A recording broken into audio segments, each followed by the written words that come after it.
సయ్యద్ ముస్తాక్ అలీ ట్రోఫీలో Sunrisers Hyderabad player Ishan Kishan విధ్వంసకర బ్యాటింగ్తో చెలరేగాడు.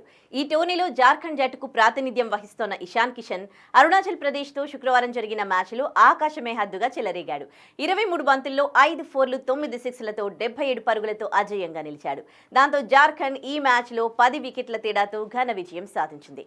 ఈ మ్యాచ్లో ముందుగా బ్యాటింగ్ చేసిన అరుణాచల్ ప్రదేశ్ నిర్ణీత 20 ఓవర్స్లో 93 పరుగులకు ఆల్అౌట్ అయింది. అనంతరం బ్యాటింగ్కు దిగిన జార్ఖండ్ ఇషాన్ కిషన్ విధ్వంసంతో 4.3 ఓవర్లలోనే 94 పరుగులు చేసి సునాయాస విజయాన్ని అందుకుంది. ఇషాన్ కిషన్ విధ్వంసంపై సన్ రైజర్స్ హైదరాబాద్ అభిమానులు సంతోషం వ్యక్తం చేస్తున్నారు.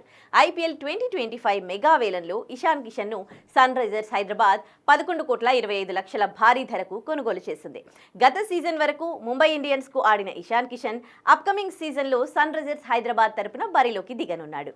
అతను ఫస్ట్ డౌన్ లో బ్యాటింగ్ చేసే అవకాశం ఉంది. ఇషాన్ కిషన్ చేరికతో సన్ రైజర్స్ బ్యాటింగ్ లైనప్ భీకరంగా మారింది. ఓపెనర్లుగా ట్రావిస్ హెడ్, అభిషేక్ శర్మ విధ్వంసకర బ్యాటర్లుండగా ఫస్ట్ డౌన్లో ఇషాన్ కిషన్ బరిలోకి దిగనున్నాడు.